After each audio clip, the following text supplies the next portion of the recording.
Continuamos, mis amados hermanos, con nuestro estudio de la carta del apóstol Pablo a los romanos.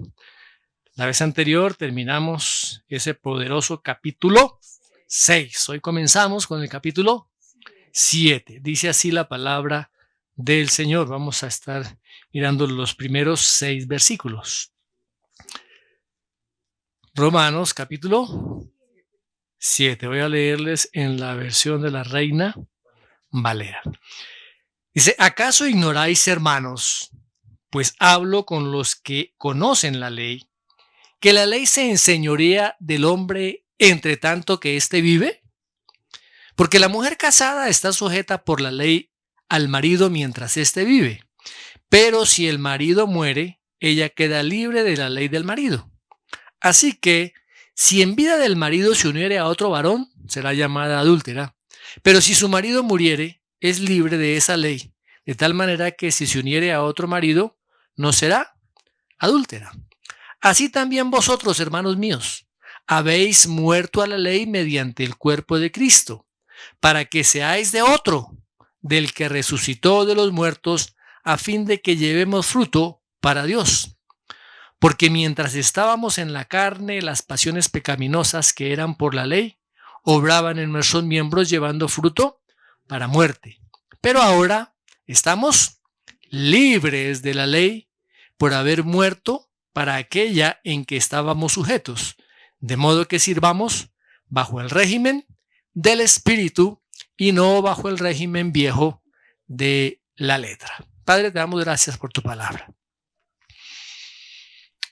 Que tu Espíritu Santo, Señor, traiga esa iluminación a nuestro entendimiento, a nuestro corazón, para que esta palabra sea sellada, sea escrita en cada una de nuestras vidas, y que esta palabra, Señor, cumpla el propósito para el cual la has enviado y dé fruto abundante en cada uno de nosotros. Te lo pedimos en el nombre de Jesús. Amén y amén.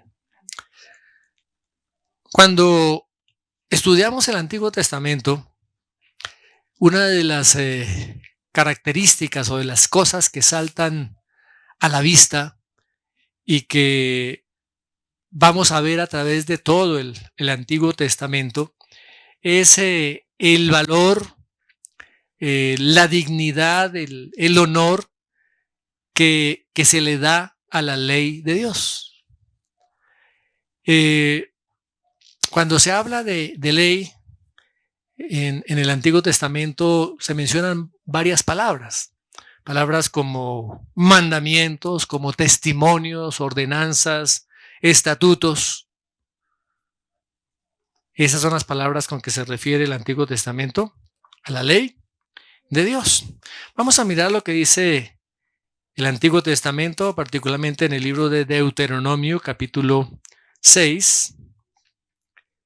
Deuteronomio, capítulo 6, versículos del 1 al 9. Dice así la palabra del Señor.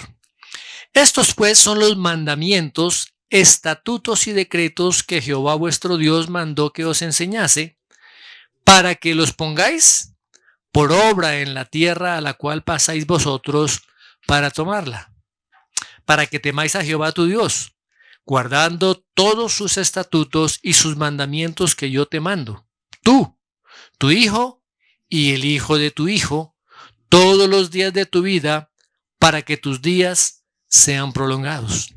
Oye pues, oh Israel, y cuida de ponerlos por obra, para que te vaya bien en la tierra que fluye leche y miel, y os multipliquéis, como te ha dicho Jehová, el Dios de tus padres. Oye, Israel, Jehová nuestro Dios, Jehová uno es.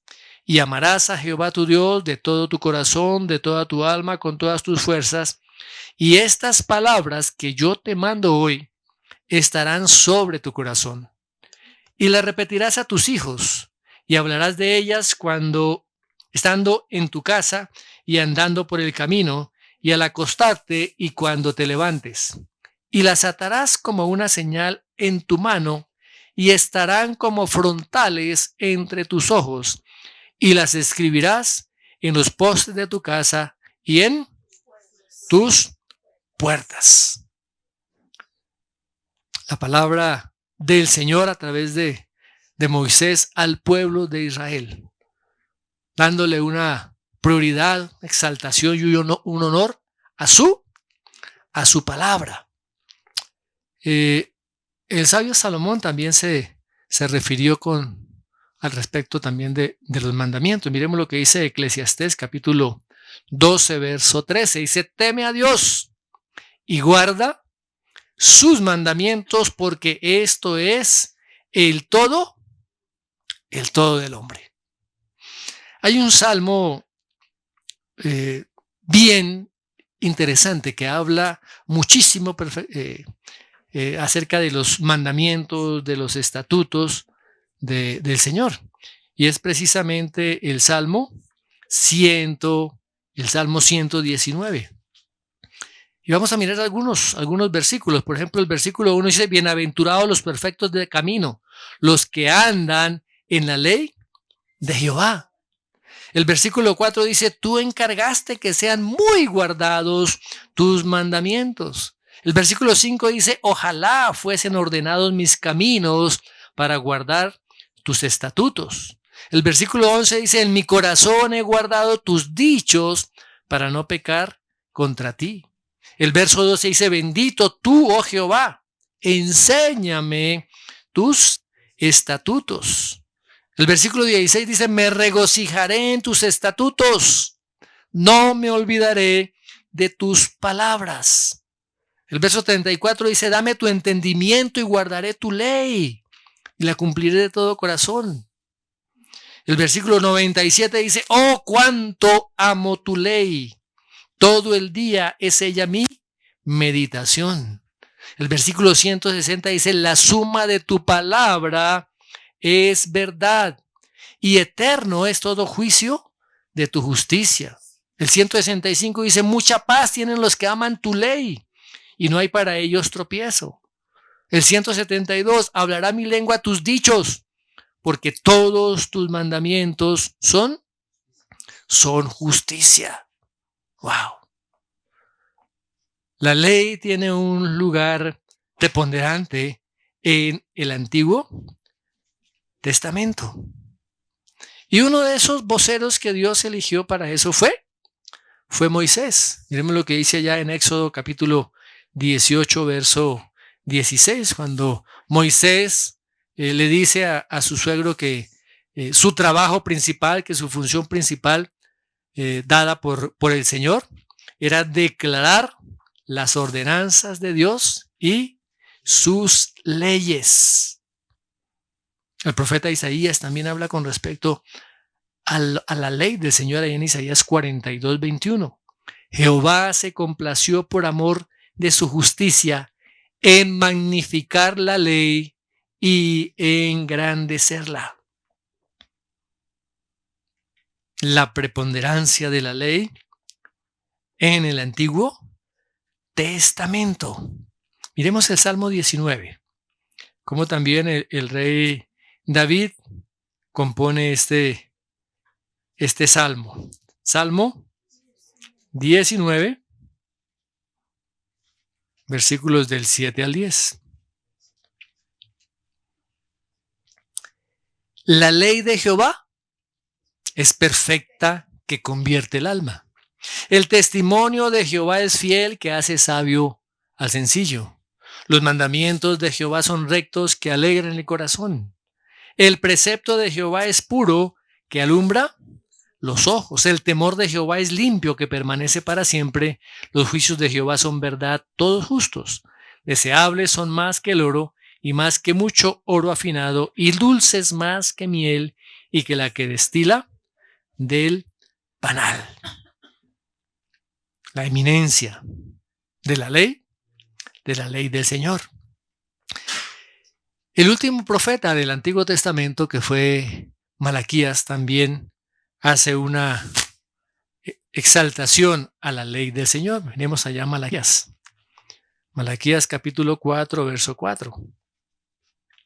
Acordaos de la ley de Moisés mi siervo, al cual encargué en Horeb ordenanzas y leyes para todo Israel. Ahora, para el pueblo de Israel, mis amados hermanos, la ley era supremamente importante. Con decirles que hasta habían convertido a la misma ley en un ídolo. ¡Wow! Habían convertido a la misma ley en un ídolo. Muchos de los rabinos, saben que los rabinos hicieron algunos libros adicionales, leyes precisamente de hombres, preceptos de hombres, y en esos libros exaltaban de una manera grande lo que es la ley de el Señor. Incluso en algunos escritos toman la obediencia de la ley para salvación. Y eso, pues, la palabra de Dios lo niega. Dice que no es por obras para que nadie se gloríe. La obediencia a la ley de Dios es una evidencia de que esa persona ha recibido la salvación. No por obedecer la ley vamos a ser salvos, sino la obediencia de la ley viene como consecuencia de que he recibido la salvación. Muy bien. Ahora, durante el tiempo del Señor Jesucristo, el pueblo de Israel, los judíos, tenían una visión particular de la ley. Había mucha religiosidad en esa época y la gente trataba de cumplir las demandas de la ley y tanto las restricciones que tenía también básicamente para ser más bien vista, para demostrar exteriormente una piedad. Pero realmente no había un corazón dispuesto. Para ellos se pensaban que la salvación venía por la obediencia a la ley. Y cuando el Señor Jesucristo comienza a predicar el arrepentimiento, la gracia a través de la fe, independientemente de la ley, entonces algunos tomaron eso como, bueno, ya tenemos aquí la oportunidad de, yo acepto, creo en la obra de Cristo y yo hago lo que yo quiero. Simplemente es confiar en Dios y hacer lo que a mí me parece. Pero eso no era lo que el Señor Jesucristo estaba predicando. Ese no fue el mensaje del Evangelio. Tenemos que comprender, mis amados hermanos, lo que el Señor Jesús dijo allá en Mateo capítulo 5. Vayamos allá a Mateo capítulo 5, versículo 17. Dice, no penséis que he venido para abrogar la ley o los profetas.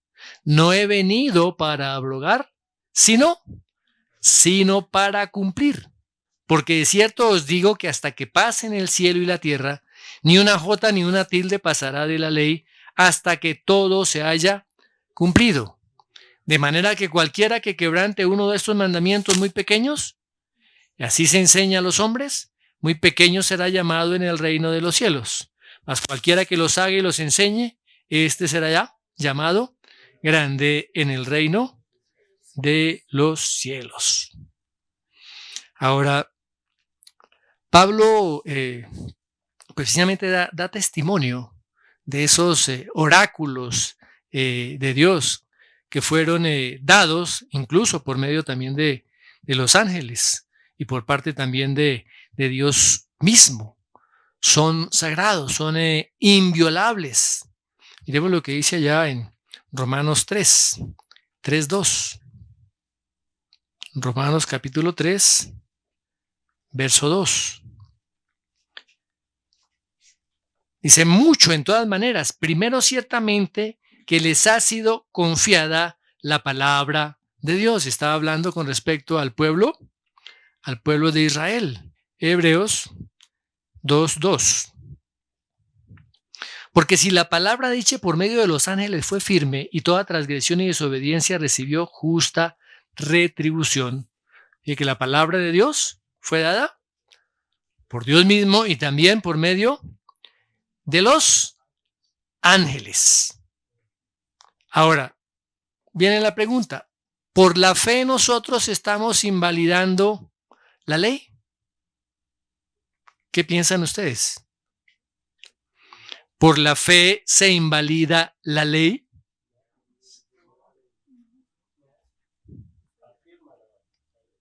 Pues vamos a ver lo que dice la palabra del Señor. Romanos, capítulo 7, verso 12. Dice, de manera que la ley a la verdad es santa y el mandamiento santo, justo y bueno. Y primera de Timoteo 1:8 dice, pero sabemos que la ley es buena, uno la usa legítimamente. La ley es buena.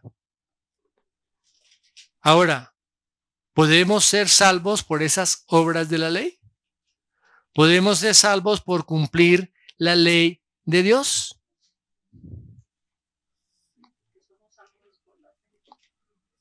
¿Para qué se introdujo la ley? Para manifestar el pecado, ¿cierto? Y por eso dice que cuando abundó el pecado, sobreabundó la gracia. O sea que los cristianos no son salvos por la ley, porque no estamos bajo la ley, sino bajo la gracia, como lo vimos ahí en el capítulo 6. Ahora, en esa época muchos de los lectores judíos tenían muchas inquietudes con respecto acerca de la ley y de la relación de esa ley con su fe en el Señor Jesucristo.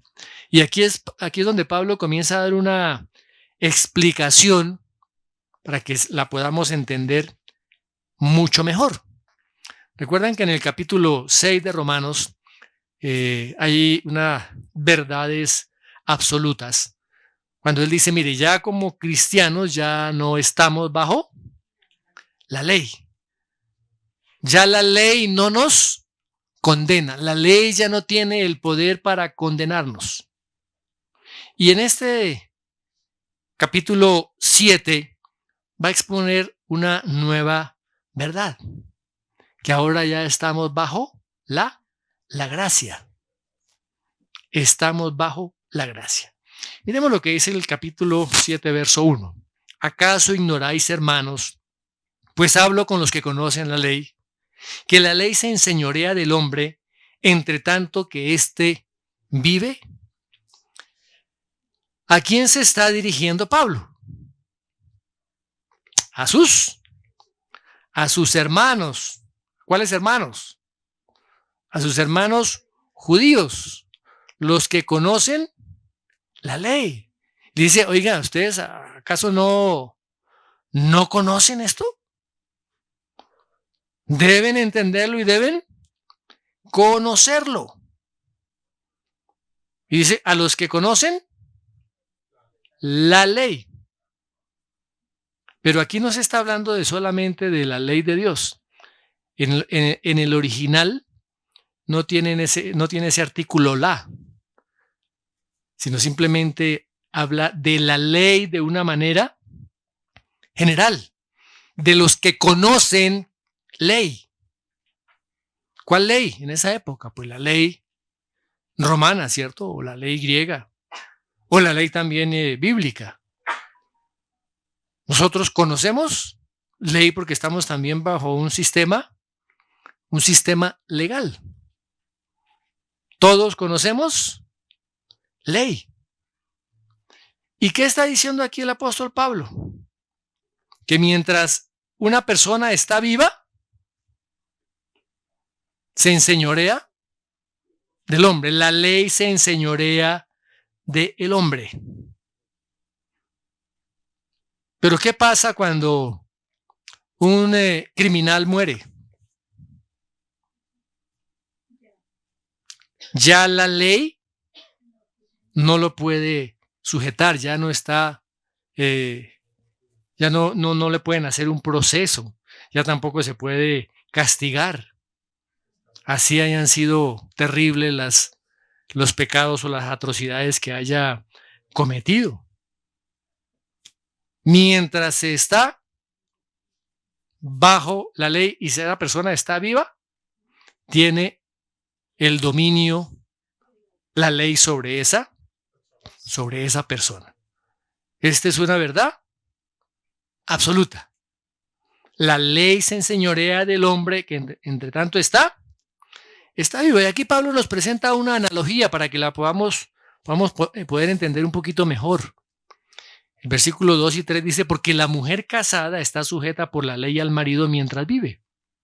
Pero si el marido muere, ella queda libre de la ley del marido. Así que, si en vida del marido se uniere a otro varón, será llamada adúltera. Pero si su marido muriere, ella es libre de esa ley, de tal manera que si se uniere a otro marido, no será adúltera. Nos presenta la analogía, ¿cierto?, de la ley, con la ley matrimonial. Mientras está vivo el marido y mientras está viva la esposa, ambos están unidos por una ley.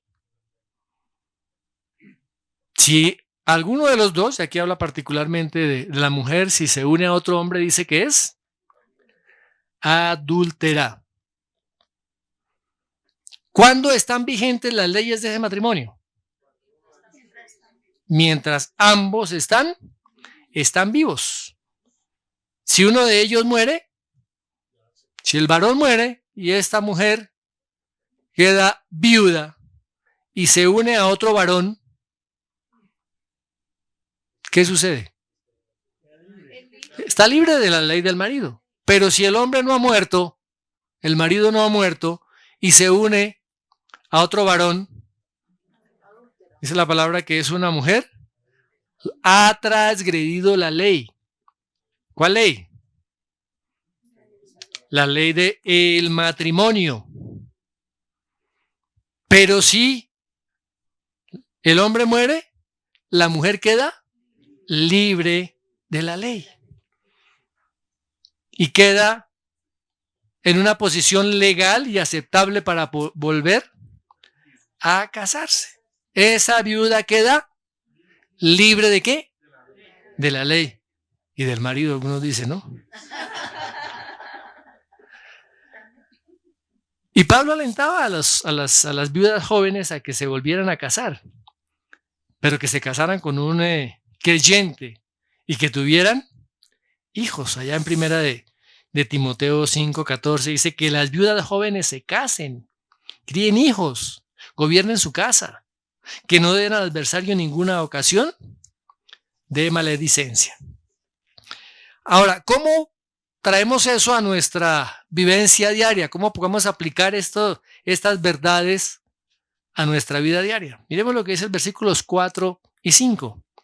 Así también vosotros, hermanos míos, habéis muerto a la ley mediante el cuerpo de Cristo, para que seáis de otro, del que resucitó de los muertos, a fin de que llevemos fruto para Dios. Porque mientras estábamos en la carne, las pasiones pecaminosas que eran por la ley, obraban en nuestros miembros, llevando fruto para muerte. Fíjense que comienza diciendo esto. Así también hace la comparación, la analogía entre esa verdad que nos acaba de explicar ahí en los versículos anteriores y cómo ahora lo debemos nosotros aplicar. Muy bien. Y aquí Pablo llama a sus hermanos míos. Es un término afectuoso, ¿cierto? Es un término personal. Y él empieza a explicar este pasaje anunciando que la muerte del esposo deja libre a la mujer de la ley del matrimonio. Murió el esposo, la mujer queda libre.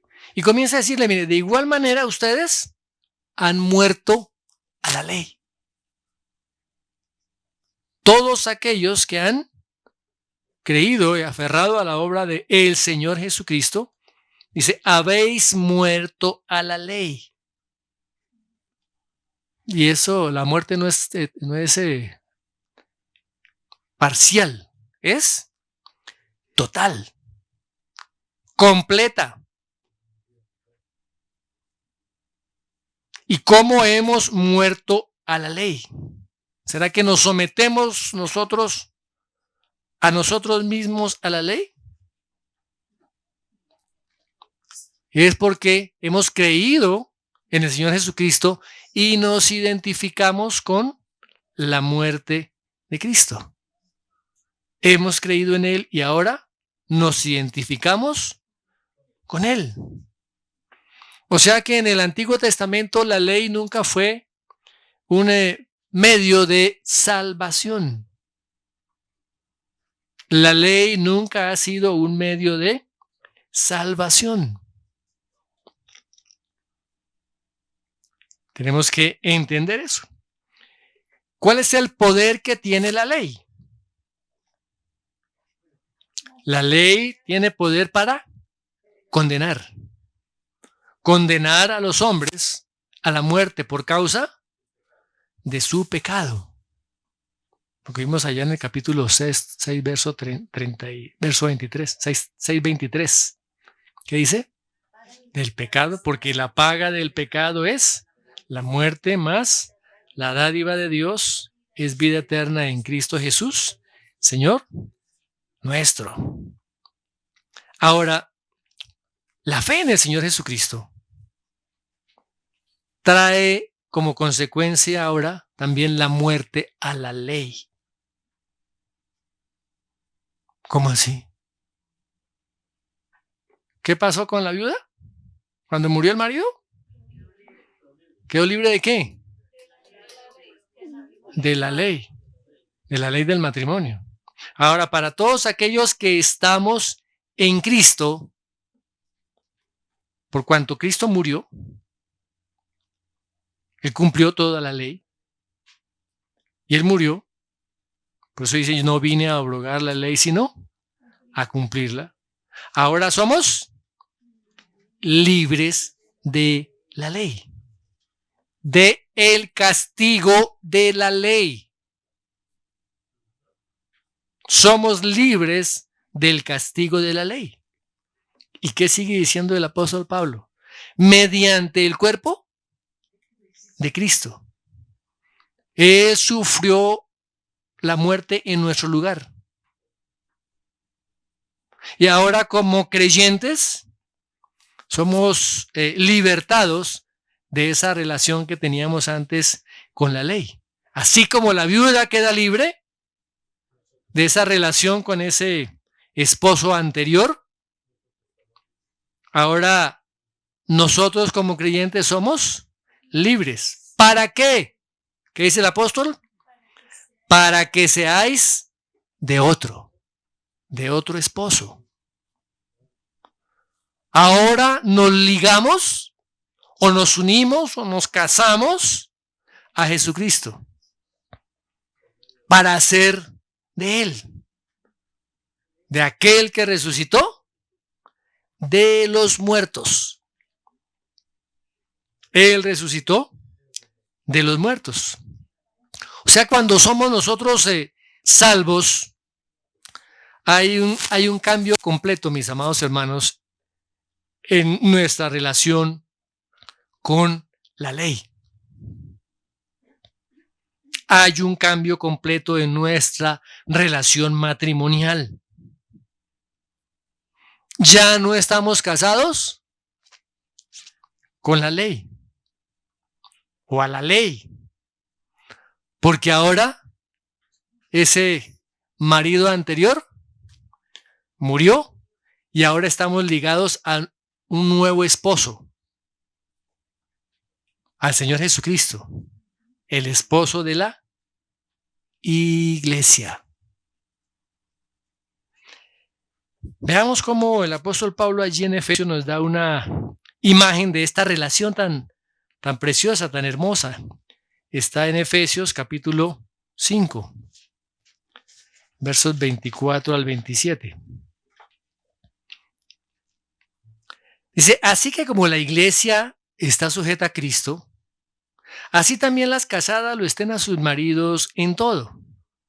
Maridos, amad a vuestras mujeres, así como Cristo amó a la iglesia y se entregó a sí mismo por ella, para santificarla, habiéndola purificado por el lavamiento del agua por la palabra, a fin de presentársela a sí mismo una iglesia gloriosa que no tuviese mancha ni arruga ni cosa semejante, sino que fuese santa y sin mancha. Es tremendo, tremendo, mis amados hermanos. Tenemos un nuevo esposo. La iglesia tiene un esposo que se entregó, que murió, que fue a la cruz para tener una novia, una esposa santa, pura, lavada por la palabra, una iglesia gloriosa, una novia gloriosa, sin mancha y sin arrugas ni cosa semejante, dice. En su segunda carta a los Corintios, en el capítulo 11, verso 2, dice lo siguiente: porque os celo con celo de Dios, pues os he desposado con un solo esposo, para presentaros como una virgen pura a Cristo. ¡Wow! Hemos sido desposados. Estamos comprometidos con un nuevo y solo esposo. ¿Y cómo debemos ser presentados? Como una virgen pura. Esa es la condición que debe tener la iglesia. Y cada uno de nosotros somos miembros de esa iglesia. El Señor nos santifica, nos limpia y nos purifica para que toda la iglesia esté en esa condición. Por eso es que el pecado embadurna, ensucia, contamina a esa novia. Por eso somos un cuerpo. A veces pensamos, no, lo que yo hago no afecta a las demás personas. Si yo miento, si yo engaño, si yo robo, si yo adultero y nadie sabe, pues no hay problema. Estamos muy, muy equivocados, porque eso está ensuciando, enlodando y trayendo maldición al cuerpo de Cristo. Estamos ensuciando a la novia de Cristo. Muy bien. Ahora, ¿para qué somos unidos a Cristo? ¿Cuál es el propósito de ser unidos a Cristo? De ser ahora, ser la novia, la esposa de Cristo. Efesios capítulo 2, verso 10. Porque somos hechura suya, creados en Cristo Jesús, para buenas obras, las cuales Dios preparó de antemano para que anduviésemos en ellas. El propósito de ser unidos a Cristo, como dice ya el versículo que estamos viendo en Romanos, es que llevemos fruto para Dios. Llevemos fruto para Dios. Primero el fruto de nuestras propias vidas, el fruto de esa santificación, que es la manifestación del fruto del Espíritu Santo, con las 9 características: amor, gozo, paz, paciencia, benignidad, bondad, fe, mansedumbre y templanza o dominio propio. Se tiene que evidenciar ese fruto en nuestras vidas y fruto de nuestras relaciones con los demás. Ese amor se debe manifestar a los que están alrededor nuestro, que son nuestros hermanos. Pero no puede quedarse ahí. Tiene que extenderse a aquellos que no conocen a Cristo para llevarles el mensaje del Evangelio. ¿Estamos, mis amados? Así que una vida que ha sido transformada necesariamente debe llevar fruto. Si nuestra vida cristiana no está llevando fruto, podemos cuestionarnos si realmente hemos sido salvos. ¿Cuál es el fruto?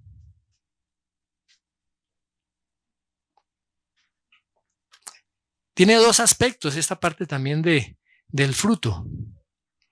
Como decía, el fruto del Espíritu Santo que tiene que ver con nuestra actitud. Y esa manifestación que tiene que ver con lo que nosotros hacemos. La manifestación interna, el fruto del Espíritu Santo. Y la manifestación externa en las acciones. En las acciones. Y el mismo Señor Jesucristo lo dijo allá en el capítulo 15 de Juan. Yo soy la vid verdadera, mi Padre es el labrador. Todo pámpano que en mí no lleva fruto. ¿Fruto en quién? En Cristo. No se trata de nuestras obras, se trata de las obras que Dios ha preparado de antemano para que nosotros las llevemos a cabo. Todo pámpano que en mí no lleva fruto, lo quitará. Lo va a podar. Y todo aquel que lleva fruto, lo limpiará. ¿Para qué? Para que lleve más fruto. Y el autor de Hebreos también, ahí en Hebreos capítulo 13, 15, de que habla del fruto de labios que confiesen su nombre. Si no en nuestro corazón está el fruto del Espíritu Santo, eso se manifiesta a través de lo que nosotros hablamos, de lo que nosotros manifestamos. Ok. Ahora, el apóstol nos sigue recordando aquí algunas cosas que caracterizaban nuestra vieja manera de vivir. Él dice que estábamos en la carne. Antes, ¿cómo andábamos? Estábamos en la carne. ¿Qué dice el versículo? Miremos allá el versículo de Romanos. Estábamos en Romanos capítulo 7, mis amados hermanos. Estábamos nosotros en la carne. Vivíamos solamente en la esfera natural. En esa esfera donde abunda el pecado. Donde vive toda la humanidad. Ahora, el término carne, tenemos que mirar el contexto porque se puede emplear de muchas maneras. Un sentido de la palabra carne puede ser un sentido moral y espiritual, ¿no? También se puede aplicar a la parte física del hombre. Cuando Juan 1:14 dice que Dios fue hecho carne y habitó entre nosotros, Él tomó un cuerpo humano. Y el apóstol Juan allá en su primera carta 4 dice que también que confiese que Jesucristo ha venido en carne. Otra forma como se puede interpretar la carne y traducir de acuerdo, como les digo, al contexto, se puede hablar de un sentido moral, de un sentido ético, pero siempre con una connotación de maldad, de pecado. Y Pablo lo utiliza de esa manera en Romanos, en Gálatas, en Efesios, donde se está hablando de la naturaleza humana que no ha sido redimida. Esa naturaleza caída, donde el hombre sigue viviendo bajo el dominio de la carne, de su propia carne. Romanos 8:9, leámoslo. Romanos capítulo 8, verso 9. Mas vosotros no vivís según la carne, sino según el Espíritu, si es que el Espíritu de Dios mora en vosotros. Y si alguno no tiene el Espíritu de Cristo, no es de él. Ahora, es posible que un creyente pueda retroceder y caer en costumbres de la carne. Cada vez que se peca está sucediendo eso. Aunque el creyente no está en la carne, puede que todavía manifieste algunas obras de la carne. Pero ahí viene la convicción por parte del Espíritu Santo de pecado para confesión y para arrepentimiento. ¿Qué otra característica habla aquí Pablo? Pasiones pecaminosas, ¿cierto? Pasiones pecaminosas. Todo aquello que nos impulsa a hacer el mal. ¿Ha sentido alguna vez usted envidia de desquitarse de alguien? ¿Ah? ¿De dónde surge eso? De las pasiones pecaminosas, ¿cierto? De las pasiones pecaminosas. Ojalá le vaya bien mal, ¿cierto? ¿Ah? ¿De dónde sale todo eso? Elimínalo, Señor. O ilumínalo. Ok, muy bien. Y esas pasiones pecaminosas eran inflamadas, por así decirlo, por la ley. ¿Pero por qué por la ley? Porque la ley dice no matarás. Y nosotros queremos ahorcarlo. Conocemos la ley. Y la prohibición causa el deseo de hacer lo que va en contra de la ley. ¡Ah, caramba!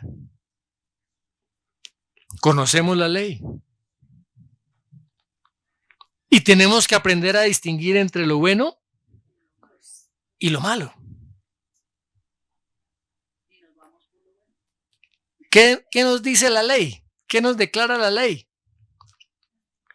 Nos está diciendo lo que es errado, ¿cierto? Pero también despierta lo malo que hay en la persona no regenerada.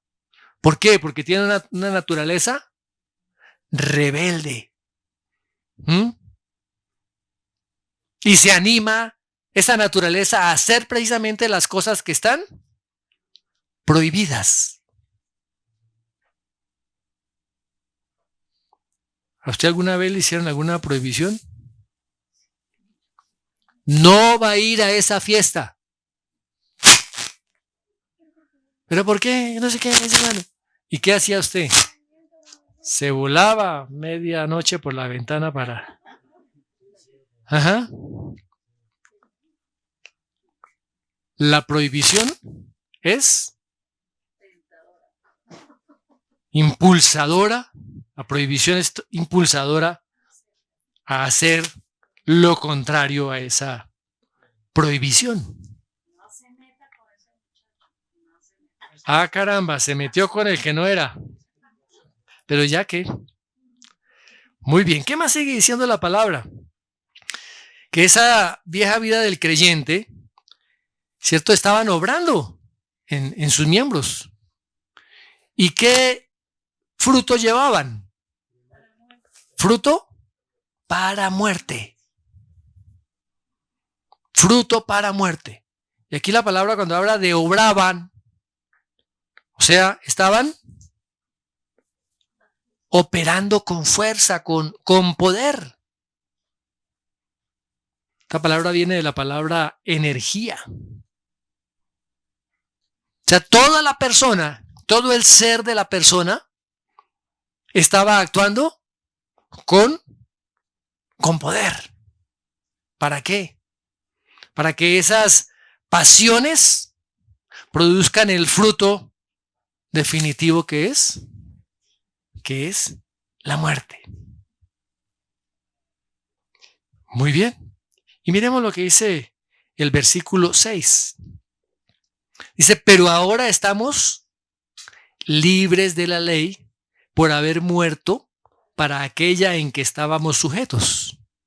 De modo que sirvamos bajo el régimen nuevo del Espíritu y no bajo el régimen viejo de la letra. Aquí viene un contraste, ¿no? Esos peros. Pero ahora.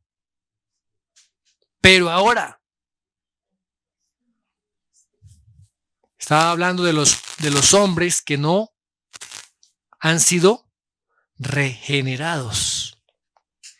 Pero ahora comienza a hablar a los que han sido regenerados. Ahora estamos, ¿cierto?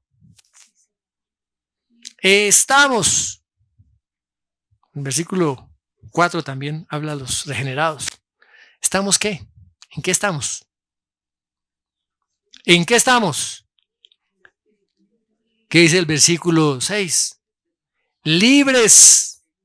Estamos libres de la ley. ¿Por qué estamos libres de la ley? Por haber muerto a aquella en que antes estábamos sujetos, ¿cierto?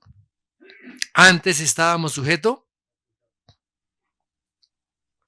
a la ley en la carne. ¿Quién era nuestro Señor antes?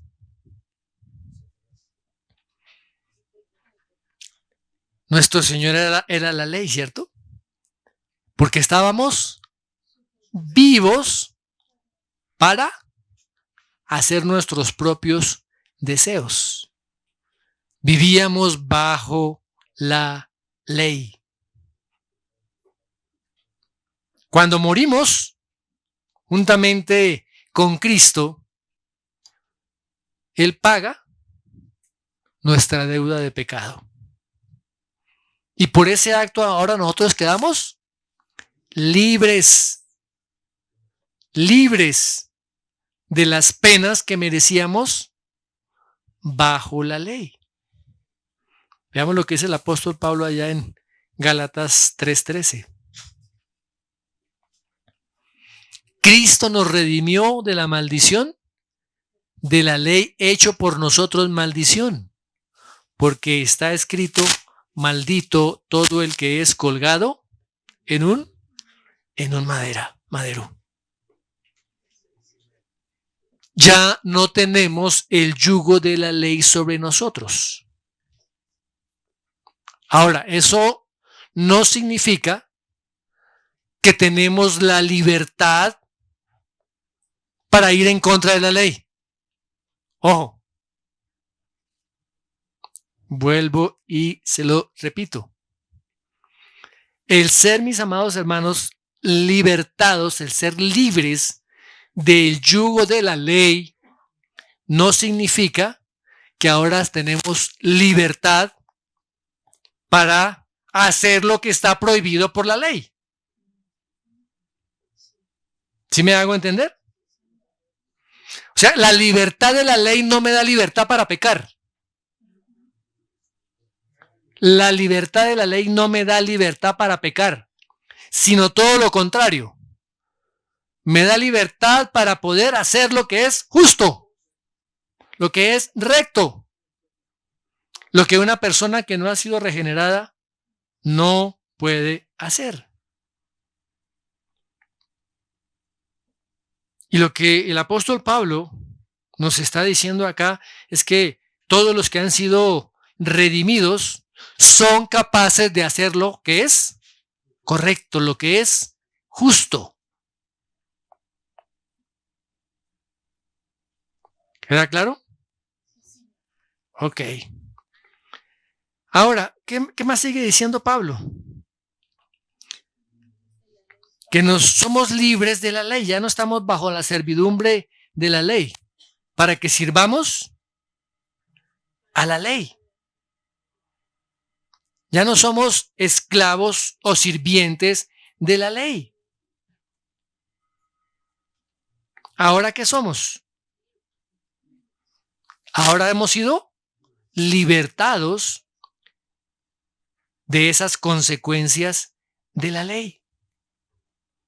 ¿Para qué? Para poder obedecer ahora la voluntad de nuestro nuevo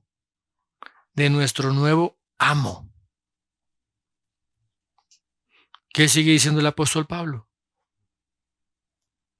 Ahora nuestro señorío está en otro lugar. Estamos ahora bajo el régimen nuevo, dice, del espíritu y no bajo el régimen viejo de la letra. Lo que hace la redención en cada uno de nosotros. Un cristiano sin fruto no es un cristiano genuino. El verdadero cristiano evidencia el fruto en su propia vida. Lo acabamos de leer allá en Juan capítulo 15. En Cristo, mis amados hermanos, una persona que ha sido realmente justificada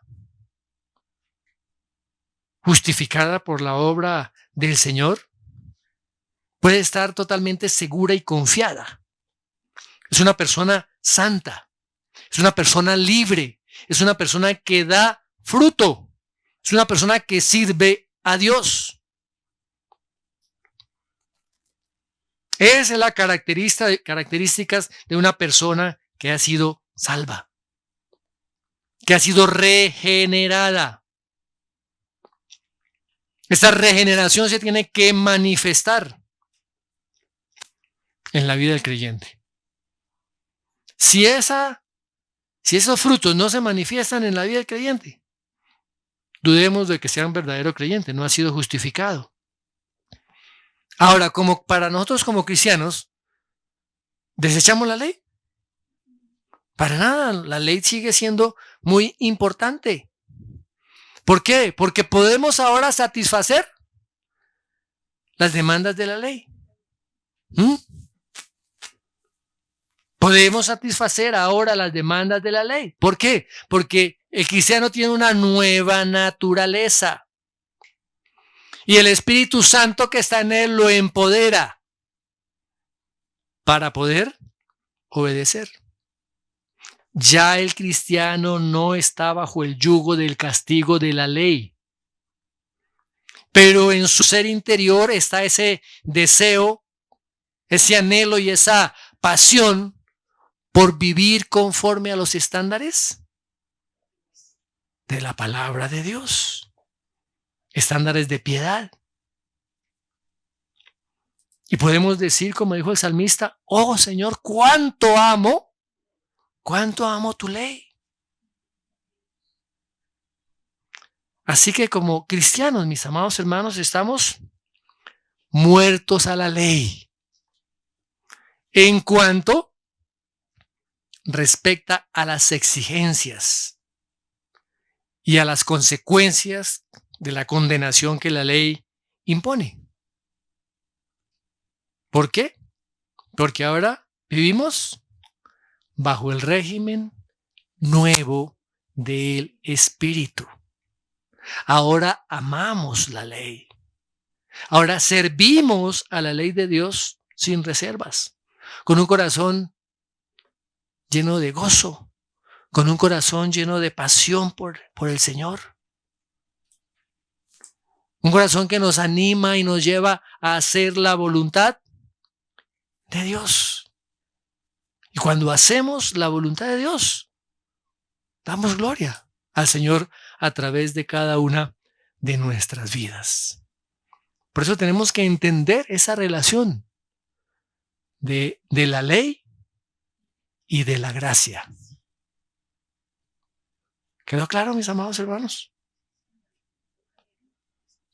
Bueno, Démosle gracias al Señor. Señor, te damos gracias.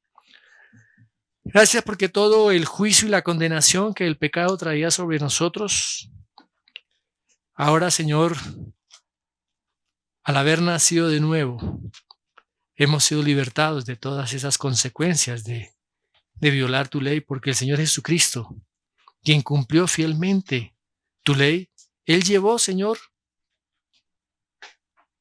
todo el peso, el castigo y las demandas de la ley que tú nos exigías a cada uno de nosotros. Gracias, Señor, porque ya ahora no estamos bajo el poder de la ley, sino ahora es la gracia la que llena nuestras vidas. Y esa gracia nos lleva, nos anima a, Señor, a amar tu ley y a cumplir tu ley, no para ser salvos, sino para honrarte y glorificarte, para andar, Señor, en todas las cosas que tú has preparado de antemano, todas las obras que has preparado de antemano para que nosotros pudiéramos andar en ellas. Gracias por la presencia de tu Espíritu, por el poder de tu Espíritu Santo obrando en cada una de nuestras vidas para manifestar ese fruto precioso en nuestro interior y en manifestarlo hacia los que están alrededor nuestro. Gracias, Padre, en el nombre de Jesús. Amén y amén.